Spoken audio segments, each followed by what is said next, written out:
Hello, how are you? I hope you're gesund, stark and freilich begashmis uberuchnis.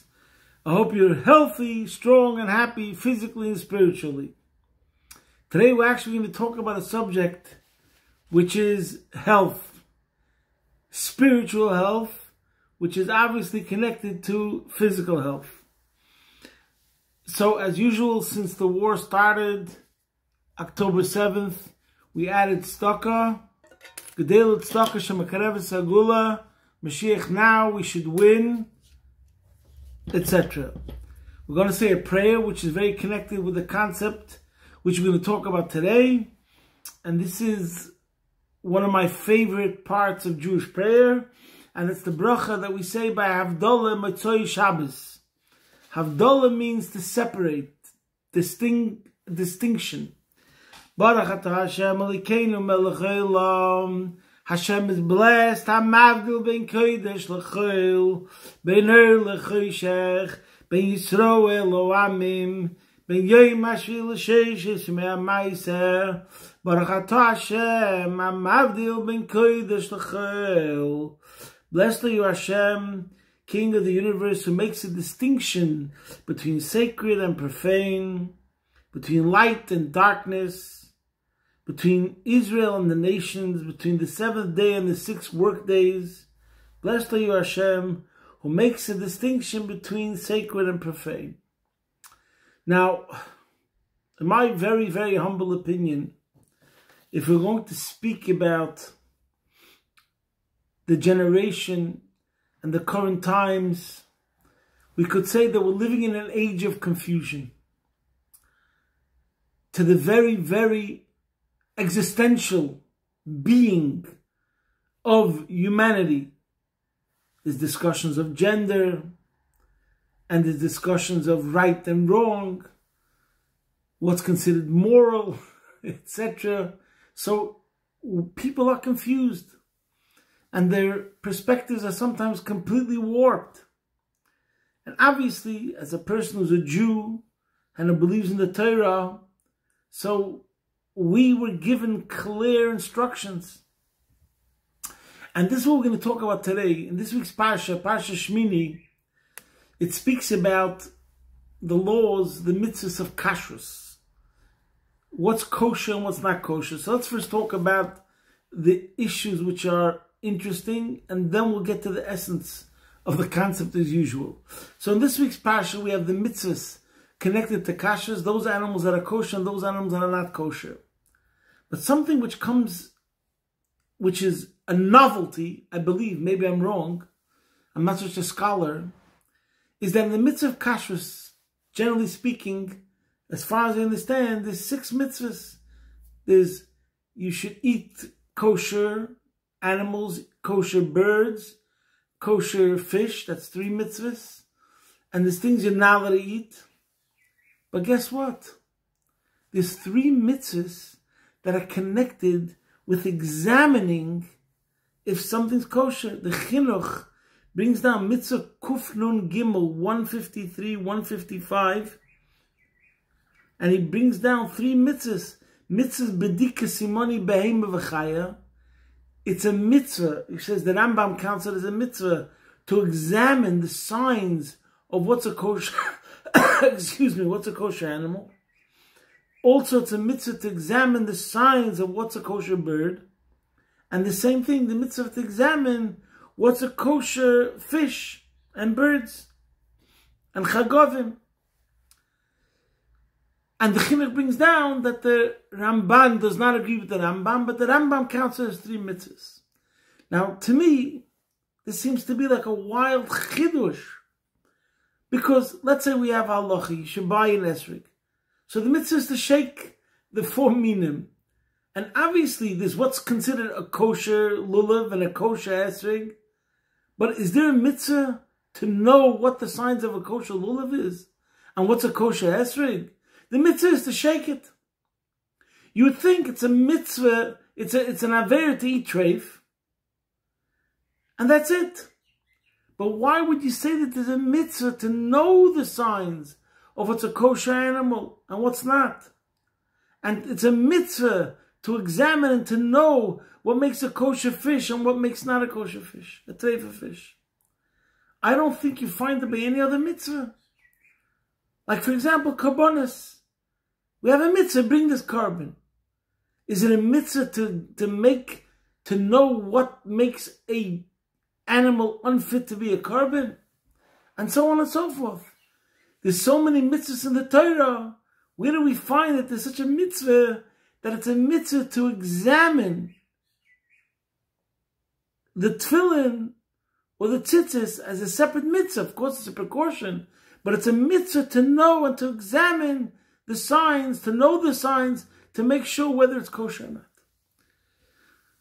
So the obvious question is, why do we find that by this, when it comes to eating kosher, we find such a novelty, 3 mitzvahs connected to examining and to knowing the signs, what makes it kosher? Now, together with that, there's another interesting thing, which is going to be connected with the whole concept. In the end of the parsha, after it speaks about all the signs of what's kosher, what's not kosher, it says, "V'leisa tamu," you should not become defiled. And the Gemara learns out from this that "V'leisa tamu bahem v'nitmeisem bum," and you become impure through them, defiled. So first it says v'nitmeisem, yeah, but it doesn't say it with an aleph. When it says you shouldn't become impure.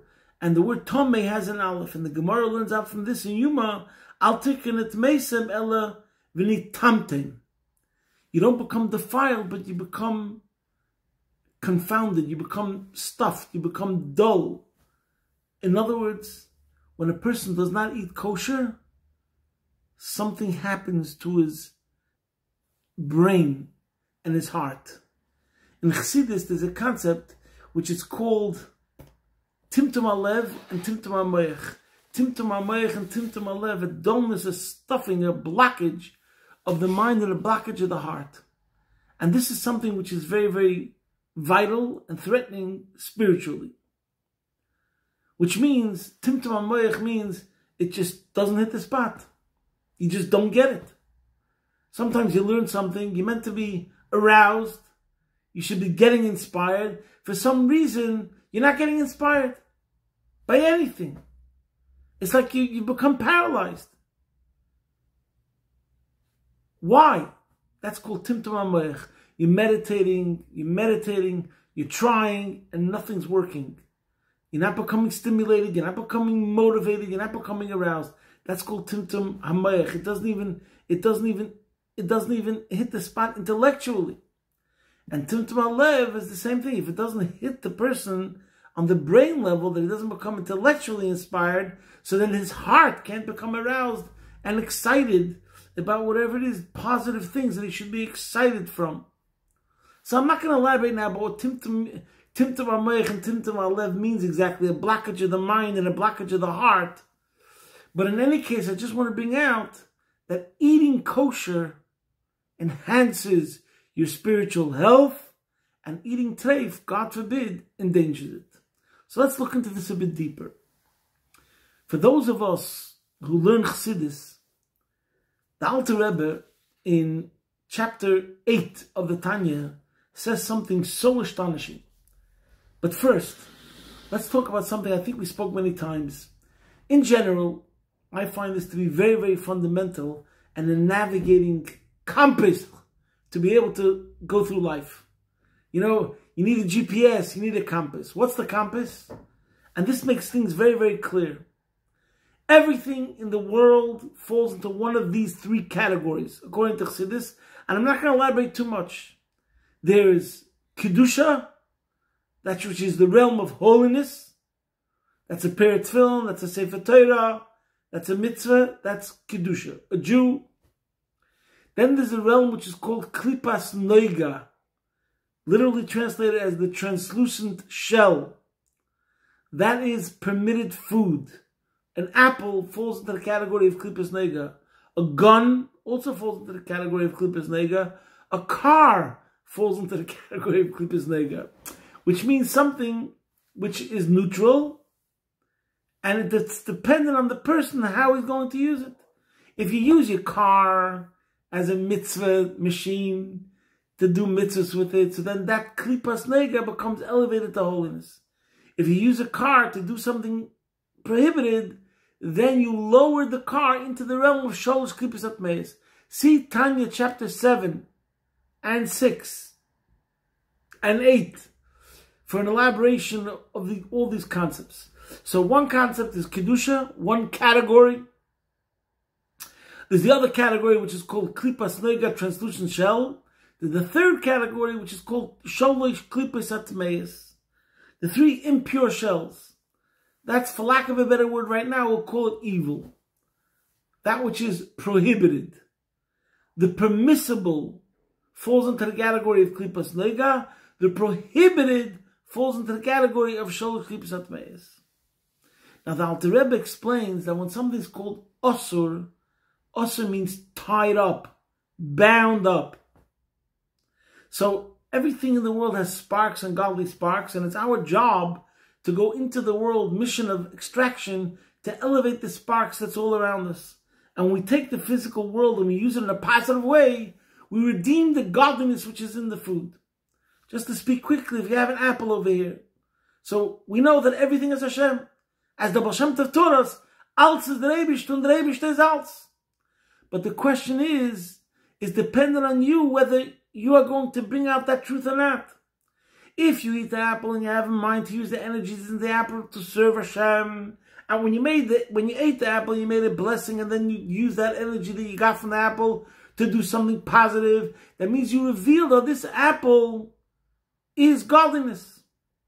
But if you ate the apple only as your hedonistic enjoyment and indulgence of the material, so then you didn't bring out the godliness that's in the apple. You brought out the selfishness, that's a sense of separateness from Hashem, that there could be something that didn't reveal godliness, even though that's not the true reality of what it is. So that's what's called klipas nega. It's a realm which, dependent on you, is going to be the truth of whether what it really is, its real essence, will be revealed or not. So now, in chapter 8 of the Alter Rebbe says something which is very, very sobering. And it means that the person learns a whole new approach when it comes to kashrut, which, without learning the Chassidus, the Kabbalah, which is behind the whole idea of kashrus, a person will never come to this. And the Alter Rebbe says as follows. I'm going to read inside the words, and you should look at it yourself and integrate it seriously. This is real serious. In addition to everything we explained before about things that are prohibited, when it comes to food which is prohibited, that shalakach nekray b'shem isur, therefore they're called isur, which means prohibited, but isur means also translated bound up. Mipnei sha'af mi sha'ochal meichel isur b'loi hoida l'shem shamayim laver davaya b'korech achilahi, which means you walked into a restaurant that has 10 rabbinical kashrut certificates from every single organization and Jewish group you could imagine. So you went into this establishment and you ate a piece of meat, but it was treif, and you didn't know about it, and there was no reason you should even suspect that there was something wrong with it. And you ate it l'shem shamayim. You ate it with the intention of serving Hashem. Laved Hashem b'koyach achilahi. That you'll have the energy from this food to serve Hashem. And not only that you had this intention, the Gampol also came. You channeled that energy from that piece of not kosher food. You channeled that energy because of that extra energy that you got from your body, from that food. You actually prayed energetically, enthusiastically, with more power. But still, nevertheless, that sparks that was connected to the Shalosh Kibsat Meis did not get elevated. If you ate a food that was permissible, why? Because it's connected, it was connected to what's called the Shalosh Kibsat Meis. And then he goes on further, and he says that nothing will be able to elevate it back to holiness until if a person goes through something which is called Chibut HaKever. I don't want to get into it now. Look up chapter 8 yourself. But what he says is, and this is the main point, and this is the uniqueness when it comes to something which is not kosher, that once you ate it, that not kosher food, which became part of your body, leaves a negative impression. Because it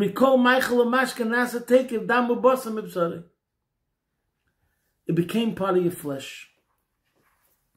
And over here the Alter Rebbe says something unique which does not exist by any other Aveira.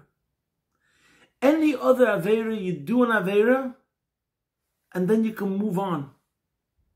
You could do tshuva, and it's forgiven. But by this problem, the problem of treif, it's in your system. It needs a whole different treatment that doesn't exist by any other problem. So it's much more grave and it's much more serious. And it's very interesting to note that there's a whole Gemara that talks about could a tzaddik make a mistake or not. And the Gemara says, like for example, it could be that a tzaddik forgets which day of the week it is, if it's a Shabbos or it's not, and there could be other mistakes that a tzaddik could make. But when it comes to food, Tosfos says over there, Midi da achila shani, when it comes to that, it's impossible that a tzaddik should make a mistake. Why?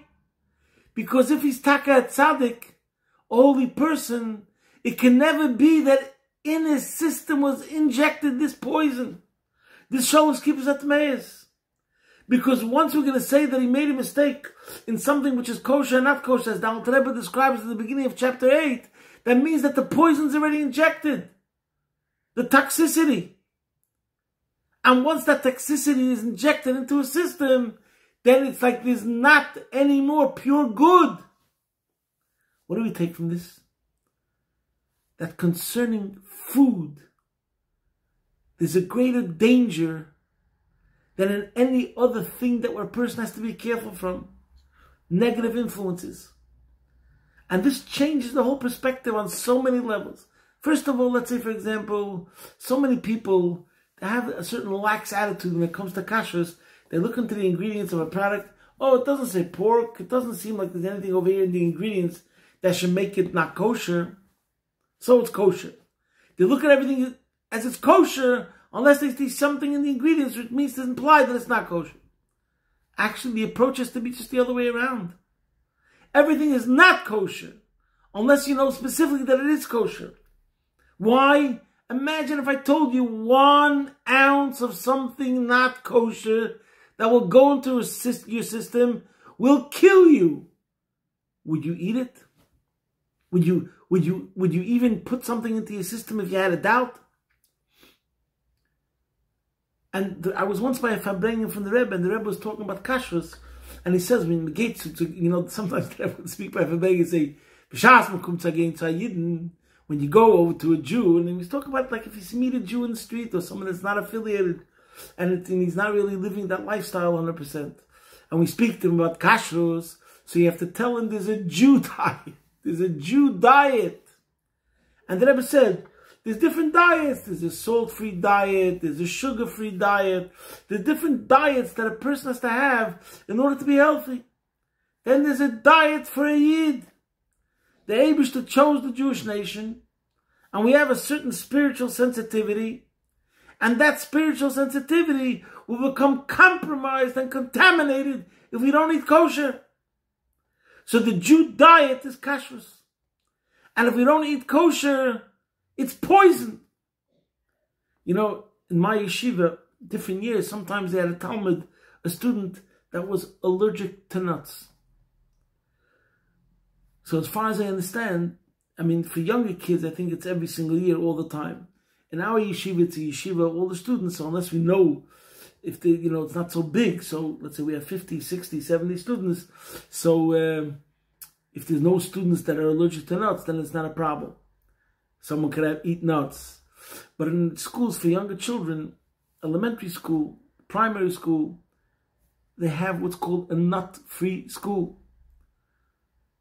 If you have a child, you can't give your child a peanut butter sandwich for lunch or a snack baggie of peanuts, because there might be a kid in the school that's allergic to nuts, and it could be fatal, literally fatal, and therefore the entire school can't bring in nuts. No child of out of 250 students is allowed to bring in a peanut butter sandwich or a bag of nuts, because the wrong student who's allergic to nuts might have a nut. Now imagine we're talking about if we viewed kashrus in such a way, we have a spiritual sensitivity. Hashem knows what the composition, what is the chelik elikami mal mamish, a part of Hashem, and therefore we have to be super careful when it comes to kashrus, because if not, it's going to cause a contamination and defilement, as we learn after the Gemara in Yuma, that defilement means timtum. So that's one thing.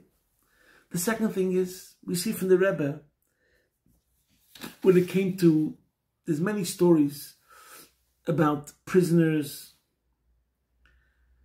or different situations when it came to health. I had a friend of mine who got the sense of the Rebbe l'dai b'kashrus, to be very careful in kashrus.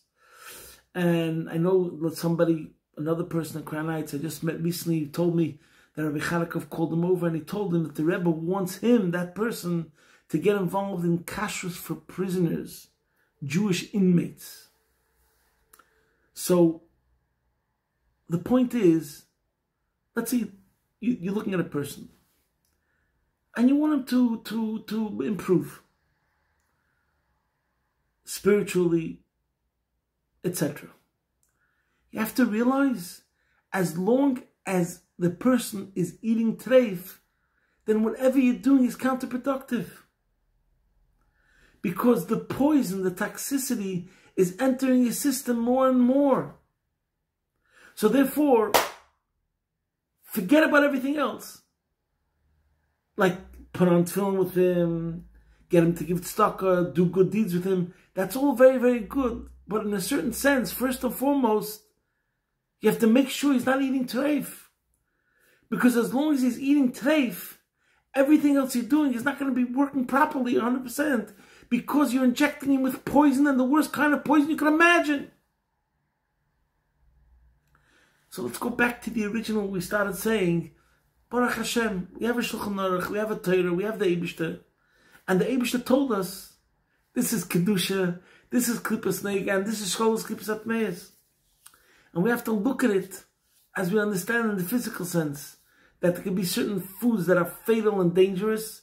In the same way, in the spiritual sense, we have to be super careful when it comes to certain things, that we shouldn't become contaminated, we shouldn't become corrupted, we shouldn't put something into our body which will make us paralyzed spiritually.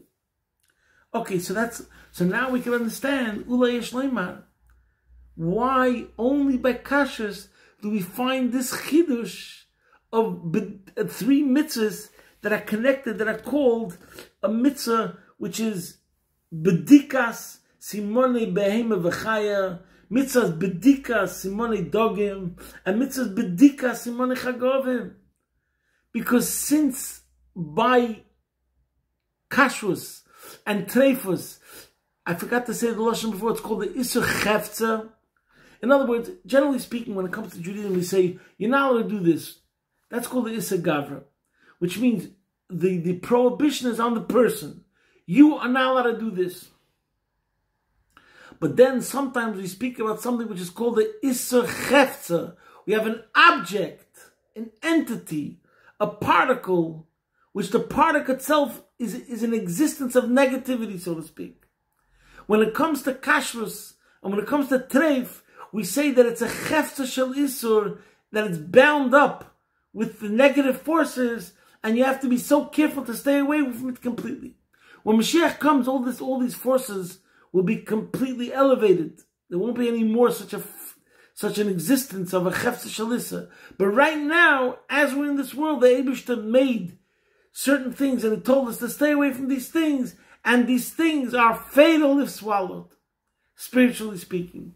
But concerning what? Only concerning treif. By no other thing, by no other isur is there such a thing. So therefore, by no other isur is there such a thing that we have a mitzvah to examine and to be so careful about it and to know which signs make something kosher. And if you don't have those signs, then it's treif. Okay, there's one more point, but I see that the time has moved. There's another whole aspect, which is that a Jew has to realize our relationship to Hashem. I'm putting it just another aspect. Our relation to Hashem is 24/7. So therefore, in every single thing we do, since a Jew is one with Hashem, on every single level, in every single way, and this is really the difference between why Gentiles have 7 mitzvahs that connect them with Hashem, and the Jew has 613 mitzvahs. Because since Hashem chose us, we have a different connection, and our connection and our lifestyle is meant to reflect the nature of our relationship. So since we are the chosen nation, so therefore Hashem tells us that when it comes to eating, there's eating in such a way which brings out the connection, the unification that you have with Hashem, and there's eating in such a way which separates you from Hashem. In other words, a Yid, his entire day is such a day that everything becomes either a conduit, another path to become united, or, God forbid, whatever you're doing is going to not bring out that connection, but in the opposite. Finally, last but not least, there's another whole concept of kashrus which is connected to the idea of, which I'm sure you've heard already before, and the world even knows about this idea, you are what you eat. The kosher animals are all more the docile and domesticated and more refined, behemoths, so to speak. Not chayas, not jungle animals, not predators. Predators enjoy killing and are cruel. And then there's the other animals that are more refined. And one of the concepts of kashrus is that the animals that the Eibishter chose to say that this is kosher are the ones when you eat those animals, it brings out more refined characteristics.